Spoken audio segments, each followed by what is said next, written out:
온 목사와 성경 읽기 욥기 34장입니다. 오늘도 하나님의 귀한 말씀을 함께 읽으면서 주님의 귀한 은혜를 나누기를 원합니다. 욥기 34장 함께 읽겠습니다. 욥기 34장은 엘리후 말입니다. 같이 한번 읽겠습니다.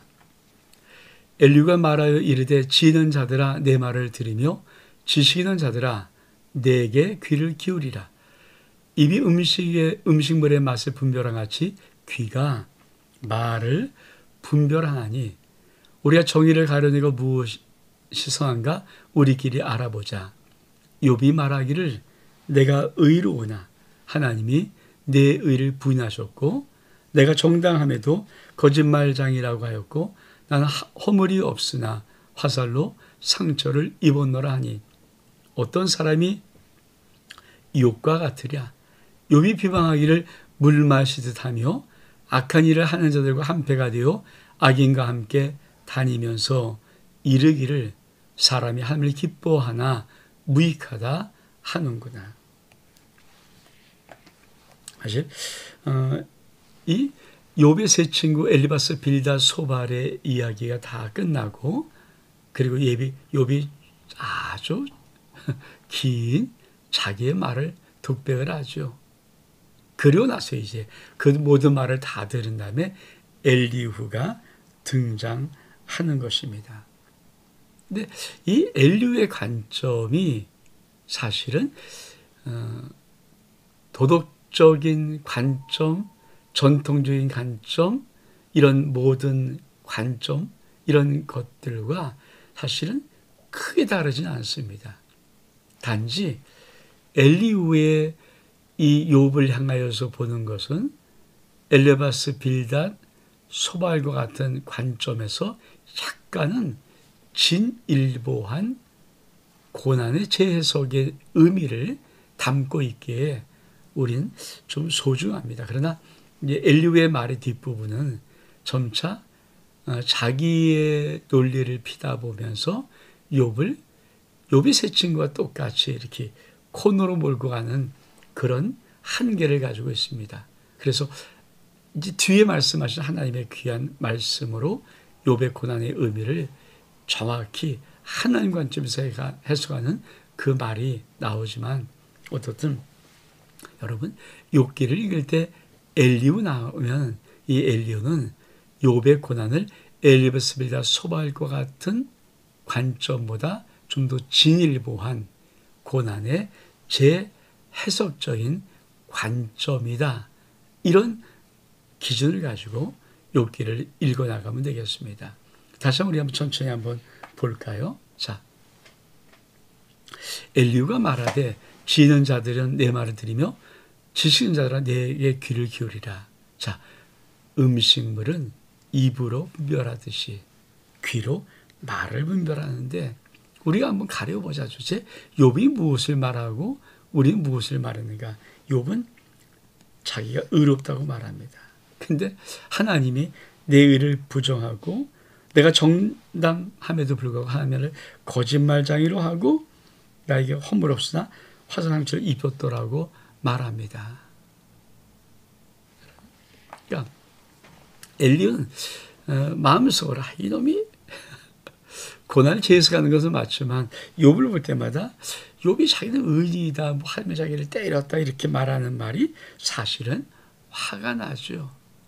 그래서 야 욥과 같이 이런 자가 누구냐라고 말하면서 욥을 슬쩍 코너로 한번 몰아갑니다. 뭐라고 말합니까?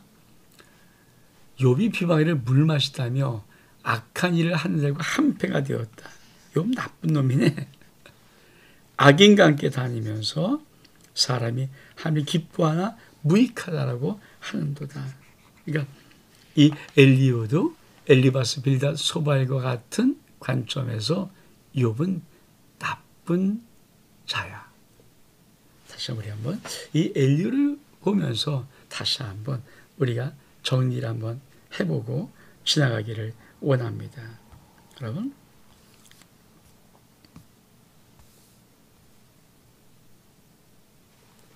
자, 이게 욥기 전체거든요.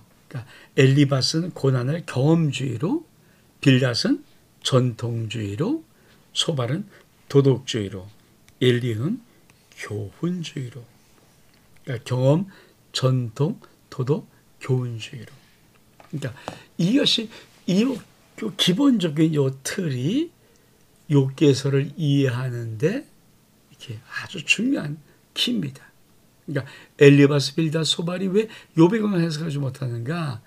인간 세상에서 그냥 늘 모든 사람들이 알고 있는 경험이나 전통이나 도덕적인 관점으로 욥에게 고난을 해석하려니까 안 되는 거거든요. 그러니까 엘리후가 나와서 욥의 고난을 재해석하지만 엘리후도 한계가 뭐냐면 교훈적인 입장입니다.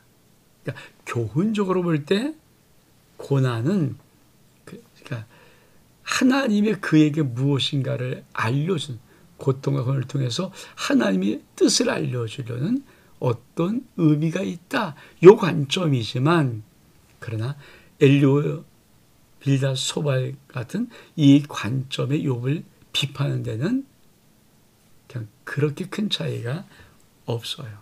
그래서 우리가 이 부분을 좀 정확히 보기를 원합니다. 그러면서 뭐라고 말합니까? 이렇게 말합니다. 그러므로 너희 청명한 자들아 내 말을 들으라. 하나님은 악을 행하지 아니하시고 전쟁 결코 불의를 행하지 아니하시고. 맞는 말이죠. 오케이. 사람의 행위를 따라 갚으사 각각 그 행위대로 받게 하시나니 진실로 하나님은 악을 행하지 아니하시며 전능자에는 공의를 굽히지 아니하시니라. 누가 땅을 그에게 맡겼느냐? 누가 온 생을 그에게 맡겼느냐? 그가 만일 뜻을 정하시고 그의 영과 목숨을 거두실진데 모든 육체가 다 함께 죽으며 사람은 흙으로 돌아가리라. 내가 만일 총명이 있거든 이것을 들으며 내 말 소리에 귀를 기울이라. 정의를 미워하는 이시라면 어찌 그들을 다스리겠느냐? 의롭고 전능하신 이가 그들을 정죄하겠느냐? 그는 왕에게도 무용지물이라 하시며 지도자들에게도 악하다 하시며 고관을 외모로 취하지 아니하시며 가난한 자들 앞에서 부자의 낯을 세워주지 아니하시나니 이는 그들이 다 그의 손으로 지은 바 됨이라. 그들은 한밤중에 순식간에 죽나니 백성은 떨며 사라지고 세력 있는 자도 사람의 손을 빌리지 않고 제거함을 당하느니라.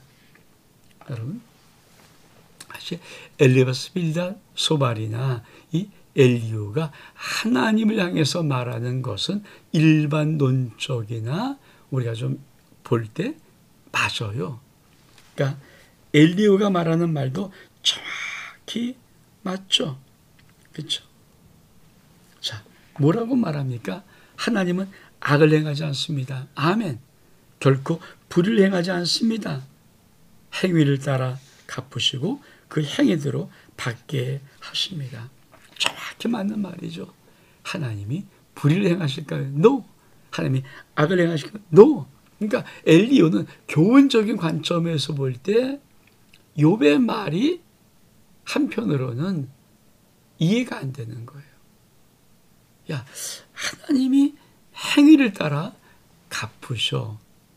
그러니까 네가 엘리바스, 빌닷, 소발의 그 모든 네 친구의 말을 부정하지만 내가 너를 보기에도 무엇인가 문제가 있어.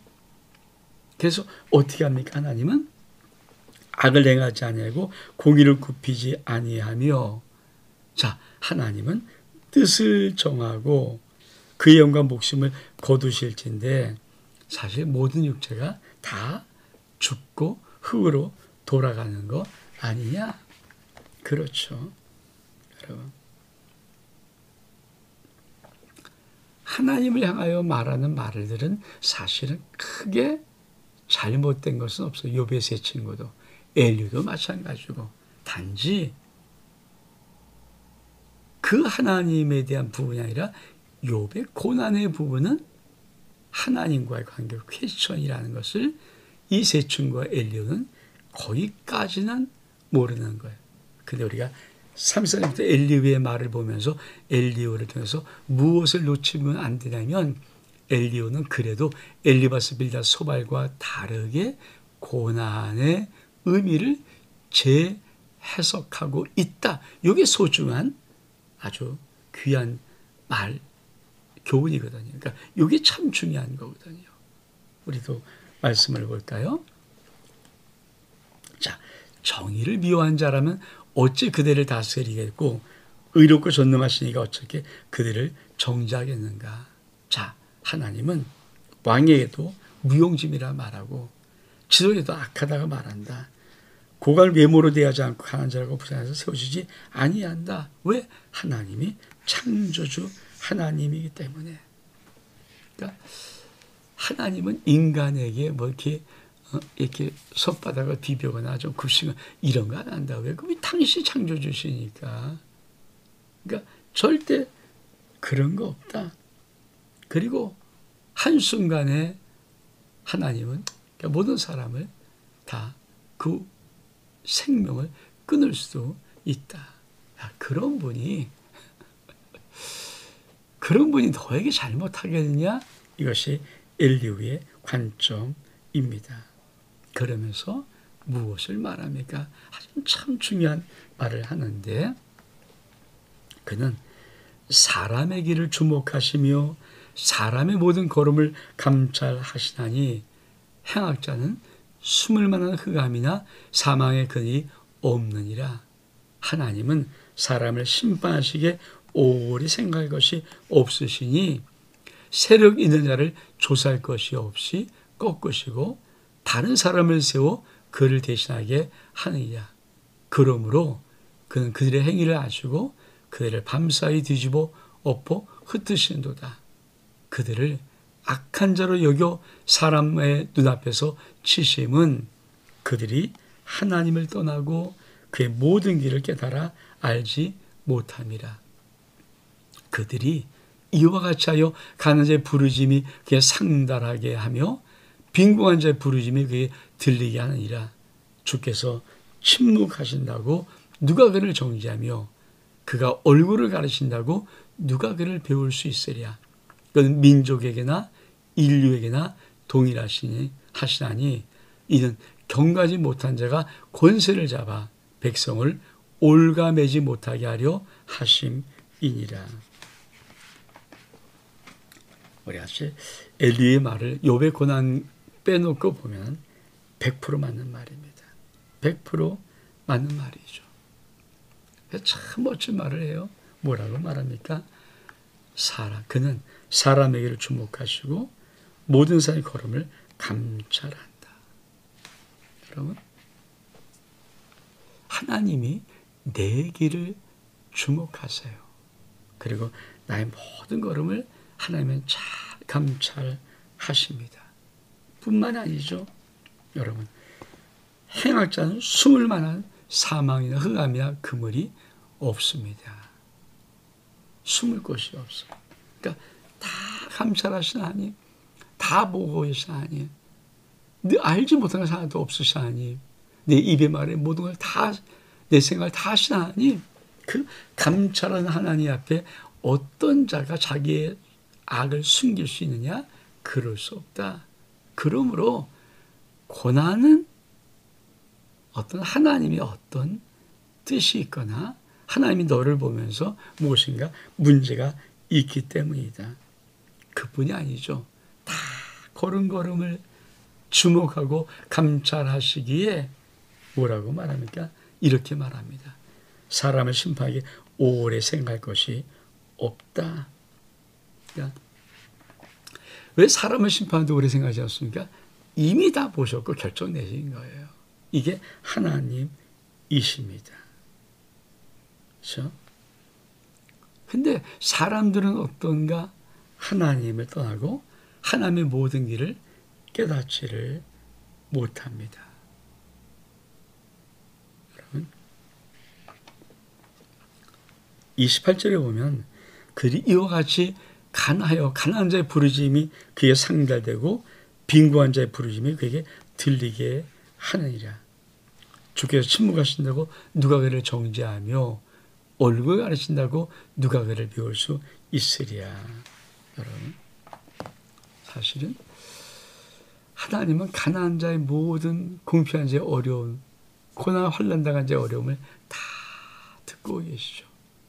여러분, 가슴 아픈 자는 다 소리를 내요. 그러니까 하나님의 말 다 듣고 계시기에 그들을 해코자 하는 그런 자들이, 나쁜 자들이 절대 하나님 앞에 은혜와 도움 받을 수 없다. 그건 정확하다. 그래서 엘리야는 뭐라고 말합니까? 이렇게 고민하는 것입니다. 자, 그대가 하나님께 아뢰기를 내가 죄를 지었사오니 다시는 범죄하지 아니겠나이다.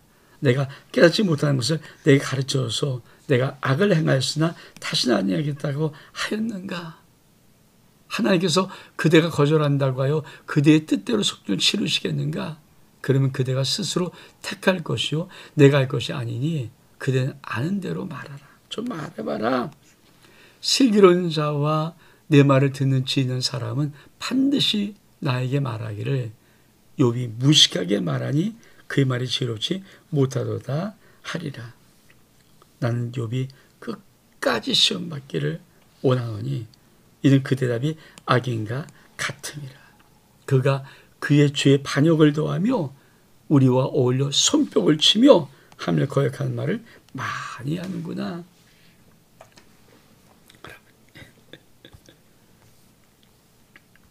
엘리야가 욥에게 야, 하나님이 다 알고 계셔. 네가 가난한 자를 궁면서 학대하는 그 모든 것들 넌 모르게 하는 것 같지만 그들이 다 가슴 아픈 소리를 하나님께 올려드려. 내가 보기에는 한 번만 네가 좀 이래봤어 하겠니? 그래서 뭡니까? 회개를 권유하는 거죠. 뭐라고 합니까? 그대가 하나님께 아뢰기를 내가 죄를 지었습니다. 다시 범죄하지 않겠습니다. 자꾸 용서를 가르쳐 주옵소서. 내가 악을 행했으나 다시는 하지 않겠습니다. 한번 그렇게 하였는가? 좀 그렇게 한번 말해봤느냐? 네가 아는 거 있잖아. 너 우리는 모른다 해도 네가 아는 네 일 있잖아. 그거 좀 말해봐. 엘리야도 욥을 보면서 왜? 그러니까 인간적인 관점은 고난을 재해석하는 엘리야 관점일지라도 욥의 태도가 이거 하나님 앞에는 이게 나쁜 태도라고 생각하거든요. 그래서 그는 뭐라고 욥에게 말합니까? 자, 욥이 무식하게 말합니다. 뭡니까? 내가 의롭다, 하나님이 나쁘다 이런 식으로 얘기한다는 거예요. 그러니까 그의 말이 지혜롭지 못하다. 그러면서 엘리야가 화가 났어요. 난 욥이 끝까지 시험 받기로 한다. 왜? 그 대답이 악인 같습니다. 그가 죄에다가 반역을 더한 거역한 말을 진짜 많이 한다. 그러니까 엘리야는 그래도 세 친구와 좀 다르게 욥이 이들이 말하는 같은 고난 당하지 않았다고 해석하지만은 엘리야 입장에서도 하나님이 절대 성하신 분이신데 욥이 자꾸 하나님 앞에 이렇게 저렇게 막 불편한 그 말을 들으면서 뭐라고 화가 나서 뭐라고 합니까? 나는 욥이 끝까지 시험 받기 원한다. 왜? 악인과 같으다. 그는 죄악에다가 반역을 더했다. 하나님이 거역하는 말을 많이 한다. 이렇게 말하는 거예요. 사랑하는 여러분, 왜 하나님은 욥기를 길게 쓸까요? 우리가 그러니까 내 생각에는, 내 관점에는, 내가 알기에는, 내가 경험해봐서 이런 것들로 정말 때로는 어떠한 인간의 고난과 고통을 절대 함부로 해석하지 않아야 된다. 하나님만이 아는 욥과 하나님만에는 어떤 뜻이 있다. 또 대화를 통해서 아무리 부드럽게 말하려고 하더라도 사람은 자기의 말을 듣지 않고 자기를 뭔가 이렇게 무시하면서 넘어가는 말을 들으면 감정이 일어난다는 거죠. 엘리야도 그 감정이 일어난 모습에서 욥이 끝까지 욥을 껴안다 이렇게 말하는 거 아닙니까? 온 목사와 성경 읽기 욥기 34장 여기서 마칩니다. 샬롬.